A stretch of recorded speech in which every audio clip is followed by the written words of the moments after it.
एक माँ अपना खून बेचकर अपने बच्चों की जिंदगी बचाने के लिए उनके लिए दवा खरीद लाती थी। लेकिन जब बच्चे ठीक हो गए तो माँ खुद बीमार होकर बिस्तर पर पड़ गई। अंधेरे मिट्टी के कमरे में एक धीमी रोशनी जल रही थी। यह रोशनी उस दिए से आ रही थी जो सालों से टूटे शीशे और मिट्टी की दीवारों के बीच उम्मीद की लौ जलाता आया था।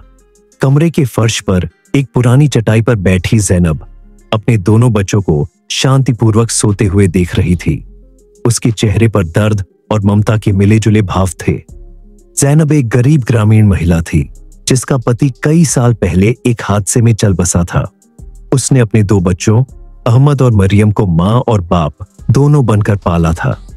दिन भर खेतों में काम करती, रात को सिलाई करती और जो कुछ भी कमा पाती वह अपने बच्चों के लिए खर्च कर देती।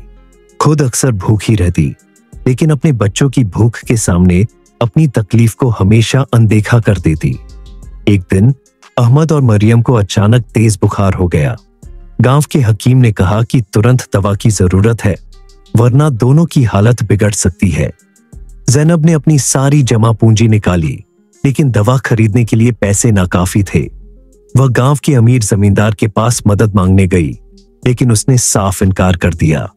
जैनब की आंखों में आंसू थे, लेकिन उसके दिल में हार मानने की कोई गुंजाइश नहीं थी। उसी रात वह शहर गई और एक अस्पताल में अपना खून बेच दिया। जो पैसे मिले उनसे उसने बच्चों के लिए दवा खरीदी। अहमद और मरियम जल्दी ही ठीक हो गए। वे खुश थे कि उनकी मां ने उनकी जान बचा ली, लेकिन जैनब दिन ब दिन कमजोर होती जा रही थी। एक दिन अहमद ने देखा कि जैनब खांस रही है और उसके होंठ सफेद पड़ गए हैं।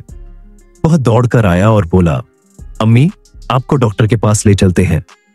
लेकिन जैनब ने मुस्कुराते हुए कहा, बेटा, मां कभी बीमार नहीं होती, वह तो सिर्फ थक जाती है।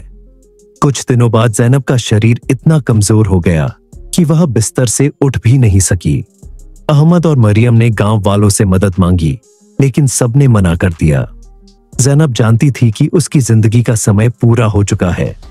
उसने अपने बच्चों को अपने पास बुलाया और कहा, बेटा, मैंने अपनी जिंदगी तुम्हारे लिए जी है। मेरे बाद हमेशा एक दूसरे का सहारा बनना और कभी हार मत मानना। उसी रात जैनब ने आखिरी सांस ली। अहमद और मरियम बेबस होकर अपनी मां की लाश को देख रहे थे, जिसने अपनी आखिरी सांस तक उनके लिए कुर्बानी दी। यदि आप हमारे चैनल तो कृपया चैनल को सब्सक्राइब और लाइक करें। यह कहानी एक मां की निस्वार्थ ममता, उसकी कुर्बानी और गरीबी की कठोर सच्चाई को बयां करती है।